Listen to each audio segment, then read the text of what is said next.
Hello children, we will do some grammar today. We are going to do lesson 2 of grammar magic, that is verbs. What is a verb? A verb is a part of speech that tells about an action or state. It is the main part of a sentence. Every sentence has a verb. There are different kinds of verbs. First is action verbs, that are the actions done by you, like sing, dance, study, etc. Next we have the auxiliary or supporting verbs like is, was, has, were and so on.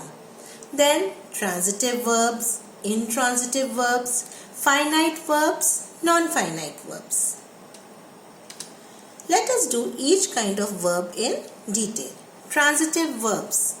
A verb that does not make sense on its own in a sentence and requires an object is called a transitive verb. Let us take two examples. Madhu ate a lot of chocolates. Ate is the verb and a lot of chocolates is the object. Same way, the book is a gift from Harry. Is what? A gift from Harry. So, a gift from Harry is the object of the verb is. If we only write Madhu ate or the book is, it is not making any sense. But if we add the object to the verbs like Madhu ate a lot of chocolates, the book is a gift from Harry, then the sentences start making sense. So, the verbs ate and is are transitive verbs. Next is intransitive verbs. Verbs that do not need an object to add meaning to the sentence are called intransitive verbs. Example, the boy cries a lot. Cries what? Are you getting an answer? No. So the verb cries does not have an object. Similarly, the dog barked loudly. The verb barked also does not have any object. But both the sentences are meaningful sentences. The boy cries a lot, the dog barked loudly. Even without object, they are able to make sense. So the verbs cries and barked are intransitive verbs. Finite verbs. When a verb changes, when the subject or tense of a sentence changes, it is a finite verb. Example, I sing songs. The verb sing is in simple present tense. If we change the tense from present to past, sing becomes sang. If we again change the tense to future, it becomes will sing. So you can see that the verb sing is undergoing change with the change of tense. Second example, she sings songs. She is the subject which is singular. Sings is the verb which is plural. Now if I change the subject from she to they, the subject becomes plural and the verb becomes singular. So you can see that the verb is changing with the change in number of persons.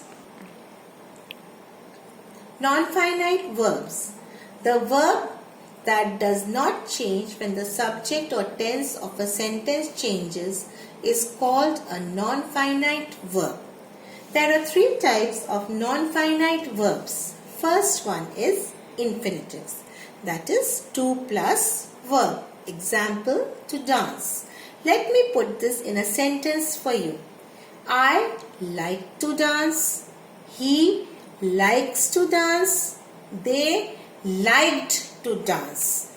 Can you see that the verb like is undergoing change but to dance remains constant? Second type of non-finite verb is participles. Speaking, dancing, etc. are present participles. Spoken, stolen, etc. are past participles.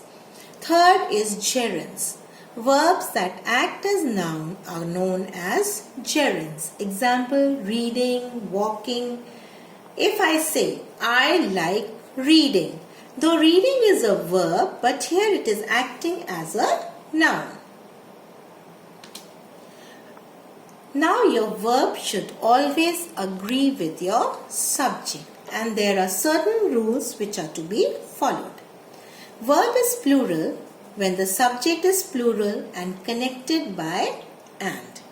Onions, which is plural, and potatoes are root vegetables. Verb is singular when two or more singular subjects are connected by or nor. Example, Meeta or Rita is baking a cake today. A singular verb is used with each one, neither, either, etc. Each of these doctors is highly trained. Singular verb is used with nouns such as scissors, trousers, etc. These scissors are very sharp. A collective noun can take singular or plural verb depending on the context. One example is, the choir of singers is very melodious.